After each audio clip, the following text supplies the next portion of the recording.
没钱的时候一定要记住温州人卖包子的一个思维，因为这是我们所有普通人能够翻身的唯一一个真实路径和一个写照，也是最赚钱的一个底层的逻辑吧。今天给大家分享一下哈，就是一个真实的故事。温州的4个姐妹同样用1000元起步，1年后她的收入却是一个天差地别的一个经历。这个故事会彻底改变你对这个赚钱的认知，相信也会对你有所启发。话说去年的春天，温州的一个王大妈，她做了一个决定，就是把她的4个女儿叫到跟前，每个人给了1000块钱，说你们都是成年人了，妈呢也不指望你们养老，但是给你们1000块钱的创业启动资金，1年后看看你们到底混成了什么样子。4个姐妹在面前就是相觑，但是呢都接下了这个挑战。让人最没想到的是，短短的1年时间，同样的起点却走出了4条截然不同的财富之路。我们先讲第一个，老大。这个老大呢，他是特别的老实的一个人，拿着1000块钱去买了一个小推车，买了面粉和馅料，每天凌晨4点起床和面、剁馅、包包子，6点准时出现在了小区门口，然后在那喊新鲜出炉的大肉包1块5一个。老大的吆喝声都成了附近居民小区的一个闹钟。他的手艺确实不错，每天呢能够卖出300个包子，算下来1个月月入13000左右。但是问题很快就来了，去年的冬天，这个老大重感冒，3天没有出单，结果呢第4天他的老顾客就被别的包子摊给抢走了。更糟糕的是，长期的弯腰劳作让他患上了腰间盘突出，医生警告他必须休息，不能长时间劳作。老大红着眼泪汪汪地说道，我现在才知道光靠手艺和体力赚钱真的会累死人的一天不收入1天不干活就没有收入，这哪叫创业，这简直就叫高级打工仔。老大走的这条路叫做勤劳致富的一个困局。再说老二就完全不同了哈，他拿着1000块钱不是去买面肉和粉而是租了一辆这个2手的小货车，每天早上5点钟他跑遍了全城20家包子铺，以每元1个包子1元的价格回收掉这个包子，然后呢加价5毛卖给写字楼和工厂的食堂。老二说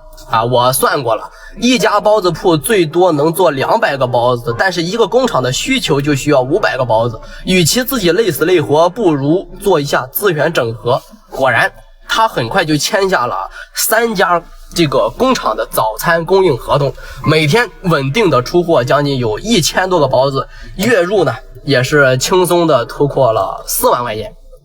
更奇妙的是，下雨天他是照样赚钱的，因为包子是别人做的，他呢只负责开个车去配送而已。所以呢，老二走的路子叫做中间商的智慧。再看老三，他的做法更让人窒息大跌眼镜。他直接找到了某电子厂的食堂的一个经理说主任，我们的包子比市场价要便宜3毛，但是需要月结。食堂当然不干万一你跑路了怎么办，对吧？这是正常的顾虑。那老三呢，早知道会出现这种问题，然后呢他就拿着大姐的摊位和二姐的供货的这个合同我的2个姐姐就是干这行的，我拿他们做一个担保。结果呢拿到了20万的一个预付款后，老三干了一件大事，他把整条小吃街10家包子铺的一个产能全都给包圆了，统一配送，统一品牌，最后呢自己啥也不干，月收入净入8万元。这叫做什么？杠杆原理，用别人的钱做生意，用别人的劳动去赚钱。现在的预制菜、团餐都是这个玩法。所以呢，老三走的是资本游戏的玩家。咱再说到老四，最绝的就是老四，他看到他3个姐姐都在这么拼了命的折腾包子行业，他直接去接了一个面粉厂。厂长，我给你介绍稳定的客户每袋面粉提成5毛钱。转头呢又找到了这个肉联厂，张总啊，我认识到这个包子铺每天呢需要半吨肉啊，你给我8个点的提成就可以。这样呢，老四一个包子都没卖，光靠这个牵桥搭蟹引路，月收入轻松突破15万元，比他这3个姐姐加起来还要多得多啊！而更在筹备的是温州包子链一个供应链联盟，要打通上下游的全产业链。所以呢，老四走的路叫做资源前客的降维打击。4姐妹做的事情就是活生生的现代的商业思维的一个进化史。老大代表的是体力的劳动阶层，靠时间和手艺换钱。老二进入了资源整合圈层，赚的是信息差和效率差。老三玩的是资本运作，用金融杠杆放大自己的收益。老四是贴合到一个产业链的一个顶端，叫做资源分配者。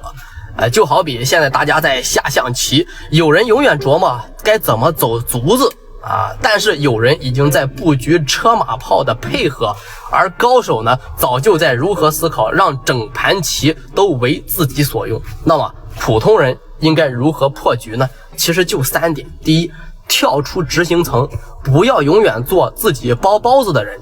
啊；第二，发现连接的一个价值。比生产更重要的是知道谁需要什么。第三，善用杠杆，资金杠杆、人脉杠杆、资源杠杆，包括现在做互联网的流量杠杆，对吧？